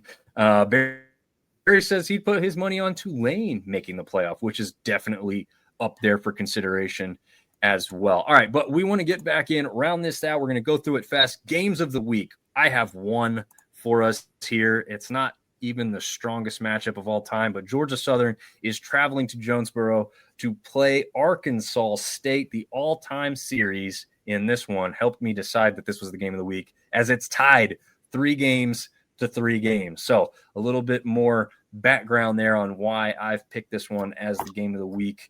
I don't know really what to make of it, though. Neither one of these teams are winning overly impressive games, right? They're kind of having to come back or really come back is really what they've both done, right? Arkansas State's come back to win some games very late. Georgia Southern almost came back on Southern Miss 2 weeks ago. They turned it on in the fourth quarter to run away from Georgia State, but a close game with them up until that last quarter of the game. You have thoughts on who's taking this one home this weekend? Honestly, no. I was thinking while you were talking, I think I would give the edge to Arkansas State just because they are at home. Georgia Southern, traditionally traveling out west, has not been great for them. And so if we're going based off that, I mean, home team usually gets at least a +3. So my guess is Arkansas State, but I wouldn't put my house on it. Yeah, that's kind of how I am. I don't know. We'll get to best bets, see if we put anything on this. I don't think either of us did, though. But, this one – but, again, that's kind of what's leading me to think this might be one of those better games of the weekend with what's going on. Maybe not the best teams, right? That's not what we're saying. We're saying what might get us the best game. That's why we're kind of leaning on this one for this weekend. Here's the teams that better win, or do it, lady, as Chit likes to say. ULM versus Southern Miss. I think, TJ, would you agree with both of these that Southern Miss and Troy should both beat on the Louisiana teams here a little bit? Yeah, I think this is going to be, I don't want to say fairly easy because no team in the conference is ever easy. Any given Saturday, anybody could have a slip up, or Tuesday or Wednesday or Thursday for that matter. However, if I had to bet money, I'm certainly picking Southern Miss and Troy based on what I've seen all year, based on the quarterback play, based on the offense, and based on the fact that the Cajuns can't score the ball. And ULM has been letting people walk all over them from a scoring perspective. Again, they are trending upwards, but they're not there yet and not ready. So I'm taking Southern Miss and Troy. Yeah, same here for me. Again, we're going through these a little faster because we spent so much time on the grades. A lot of people like that part, so we leaned on that a little heavier. Rounding it out, now this is a game here with App State ODU that is going to be on ESPNU. It was elevated before ODU has suffered these last 2 losses, so it's interesting that it's going to end up on national television. The other one on national television is between 2 1-6 teams on Thursday night as South Alabama travels to Atlanta to play Georgia State at 7:30 on ESPN2. But these two games now are just not that exciting, right? Like, I don't know. Is there anything that you're kind of leaning on for either one of these two games? Other than the fact that App State better win. I mean, listen, something's got to happen. Something has got to happen. This has been moribund season, to say the least. I'm not. Again, let me take some of that back. Not necessarily moribund. We got to give them grace, right? I said that at the beginning. I said that at the beginning of the year. Got to give these teams grace. They've total new coaching staff, new players, a lot of new stuff, but we need to start trending in the right direction. And I think based on what ODU has shown us, they are a gettable team, if you will. And so I think it is winnable. Do I think we will win? Who knows? I think we can win, and that's for sure. As far as the Georgia State and South Alabama game, I gave both of them F grades. So it's a battle of the Fs to me. I don't care. I don't care who wins. It's one of those, like, it's so bad that it could be a good game. Right. Exactly. Yeah, it could be. It could be. And to say that Sports Center will be there, I think it's going to be on the air from Atlanta from like 2 to 3 in the afternoon. Yep. So if you've got nothing to do at work, check that out. Maybe that'll bring something that we need to watch there for this one. Destiny saying real sickos will be watching South Alabama versus Georgia State. We will. Yeah, we will definitely be watching that. Battle of Mid would be too kind a name. That is a fact. I said Battle of the Fs. So Battle of the Fs. Yeah, there you go. There you go. All right. So we're going to round out this show with our best bets. As we've said, Barry's agreeing with her. Battle of the Myths be too kind to these teams. But we'll see. The Panthers home crowd will still be out in force down there in Atlanta, is what Artie says. All right. So we both do think, though, that South Alabama will cover the current spread of 6.5 points against the Panthers. Is that because we think the Panthers aren't going to score much, or are we just trusting that that Jaguars offense will roll there against that Panther defense? I think the Jaguars offense is going to play better because it frankly can't get worse. And I do think they're a better football team than Georgia State. So again, 7 points, I don't think is being too generous. I think them winning by 7 is that would be par for the course for me. The number I'm stuck on is 55.5. I don't see either of these teams getting to over that. I wouldn't touch the over with a 10-foot pole. However, I do think USA can win by and should win by 7 at least. Yeah, I think they should. I would trust them in that situation. Not greatly, maybe, but I think they can get that done. So I felt comfortable putting that line there. TJ said that game is going to be electric. Dozens of people are going to go. Tens of people will show up.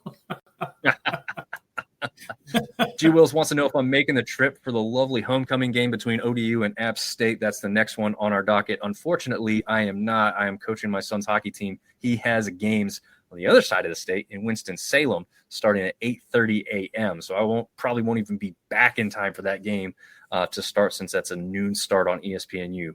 I would have loved to. I had planned on it until this hockey schedule came out. So much like TJ, we will now be coaching our sons during the weekends. It's going to take up a ton of our time. But hopefully I will get back to watch the majority of it here, and then obviously the rest of the slate as well. But friendly wager, sure. Let's work something out on Twitter tomorrow. We'll put something on the line there. Sam is saying at least GSU ditched the quarterback rotation. Cam Brown is the guy. So there's one fan for Georgia State thinking that the youth movement has started and he's good with it. So we'll see if that pays off for the Panthers in Thursday night's matchup. You'll pay for the whole seat, but you only need the edge in the cat fight. That is good. It is cats. I do like that. Seat, but you only need the edge. That's awesome. This is a shout out to a little interaction we had. Loser has to buy a turbo, man. That's nice. You remember that movie, TJ, with Arnold Schwarzenegger, where he's battling for the last like action figure over Christmas?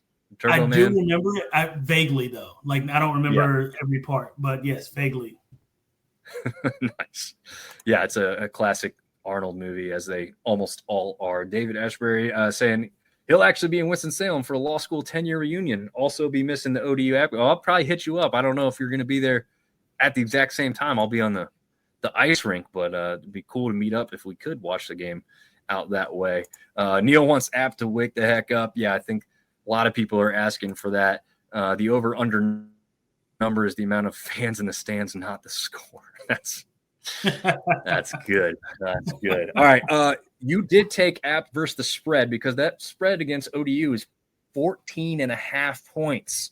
Yeah, we've seen ODU we better struggle. not get beat by 14.5 points. Yeah, we've seen ODU struggle to win, but they haven't really struggled to score a ton of points. I mean, James Madison notwithstanding, they had a chance to go over 30, had that first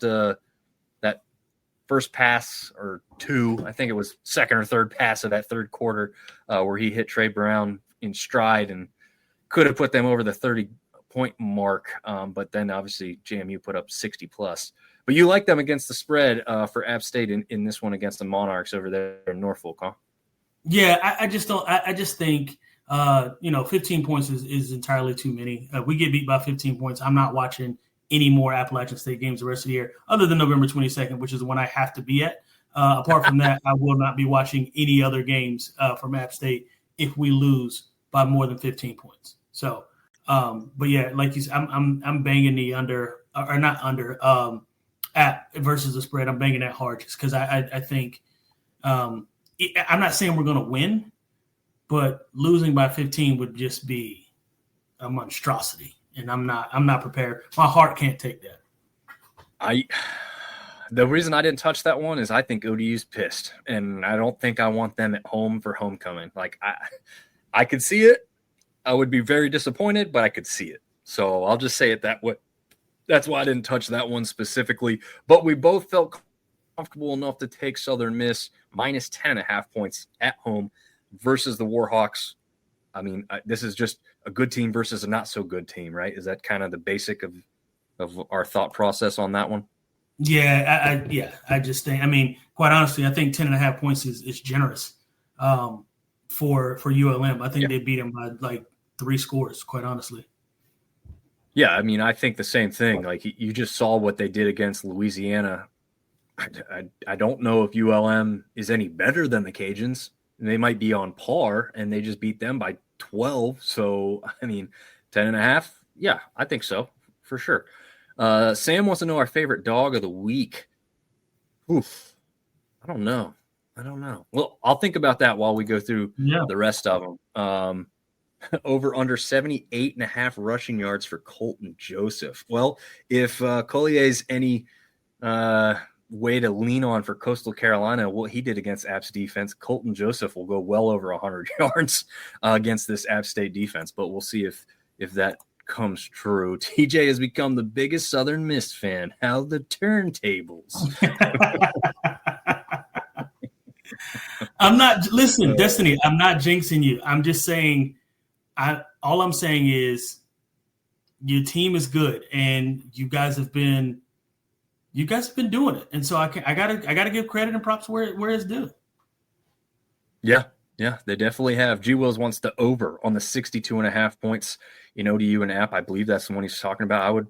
Or maybe he's talking about the Southern Miss ULM game, since we jumped over to that one. But either one, maybe I'd take the over on either one of those games, to be honest. I'm maybe not so sure about ULM scoring enough against Southern Miss, though, because that defense is pretty dang good. All right, Georgia Southern versus Arkansas State. We did talk about this one a little bit already. Not as confident in who wins this game, and that's why we picked it for the game of the week, but I am confident we're going to see a lot of points on the board. I think both offenses can put them up. So I was comfortable enough to take the 62.5 point total in that one. TJ, you didn't touch that one at all, huh? No, I stayed away from this one. I think I alluded to it a little bit earlier.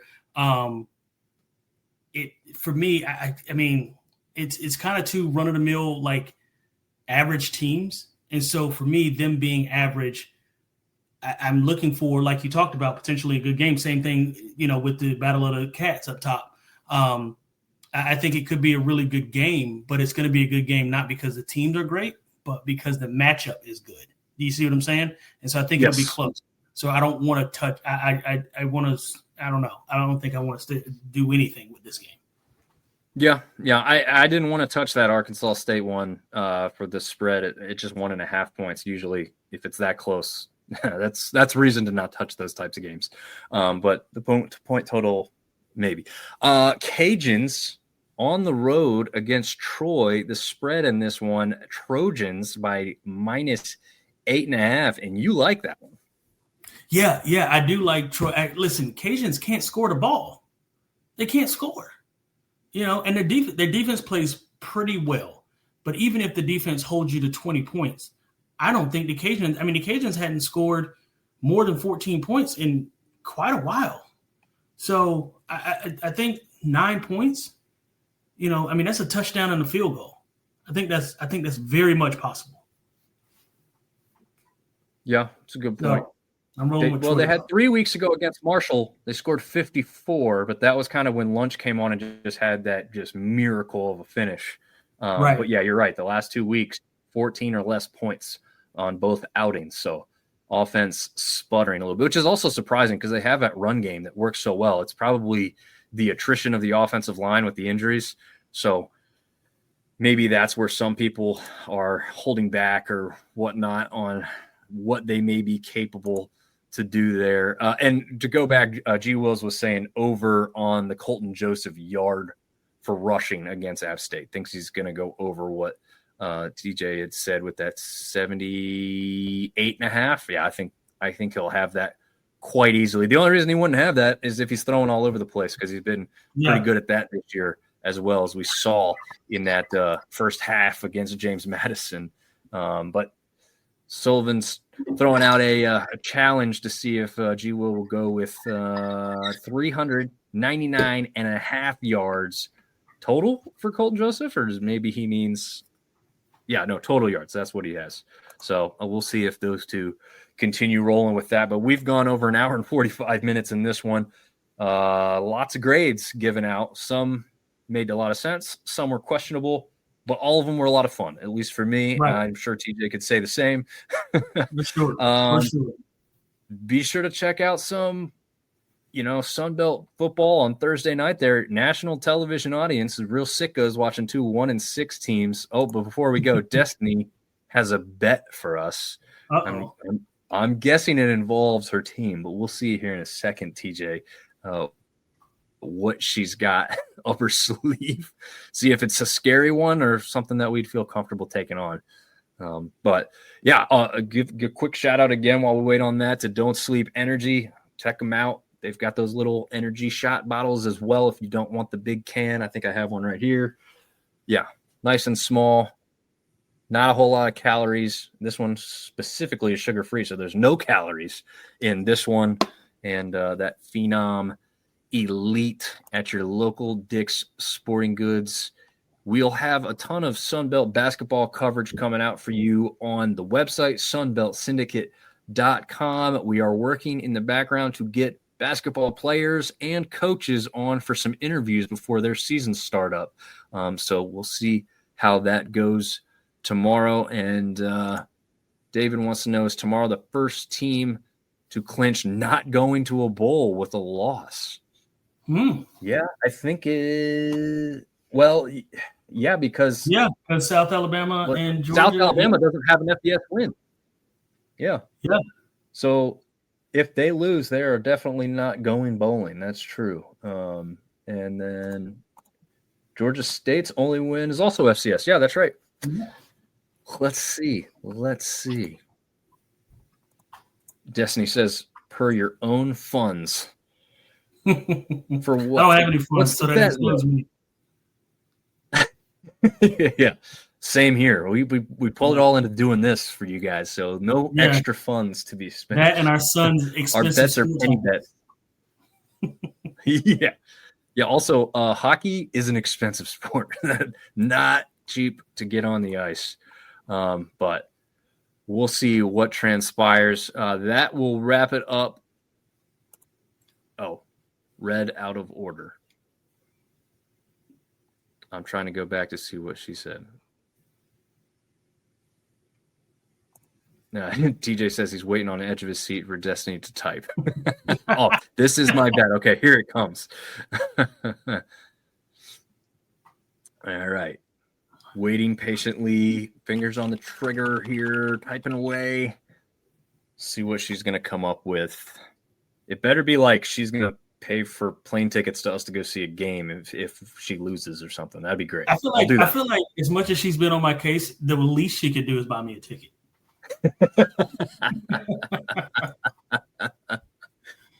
Yeah. What if this is just a ploy to get us to stay on here and she has no bet? No, I'm just kidding. No, maybe. Okay. She said, I said if USM wins 7 games, we need TJ in a Southern Miss shirt. Oh, no. Oh, my gosh. Okay. Well, okay. Here's the thing. I'll wear it, but you have to buy it. There you go. How about that? I like that. Oh, she said she'd put this up earlier, but we missed it. But I'm scrolling up and I don't see it, so I don't know why it didn't pop up. But Sullivan's throwing out something. How about 9, which is good because they're close to 7 already. So we'll have to see. But she is fair. That's double what you expected, TJ. So yeah. Listen, I'll wear it if you buy it. Send it to me, and then there we go. There we go. Or she can talk Southern Miss into sending it to you. You could get out of this completely scotch-free, Destiny. You just got to tell your people to send it over. Warren's saying he's got our Troy tickets if we come down. So there we go. If there's a championship game, Warren's going to pay extra money for our championship tickets. Oh man, TJ's really going hard on you. Well, Sullivan's saying if it's 9, you buy it, TJ. That's fair. And that's fair. Okay. All right. She said, let's be realistic. Perhaps she will consult my manager, she says. Oh, man. All right. That is a great way. Oh, she says deal. She's taking it. All right. Okay. All right. Here we go. And here we go. We're going to be on our way out. Thank you all for tuning in. Keep following along. Like I said, we got a lot of stuff coming for you, working hard in the background, and we will see you all for the wrap-up show Sunday night. See y'all later.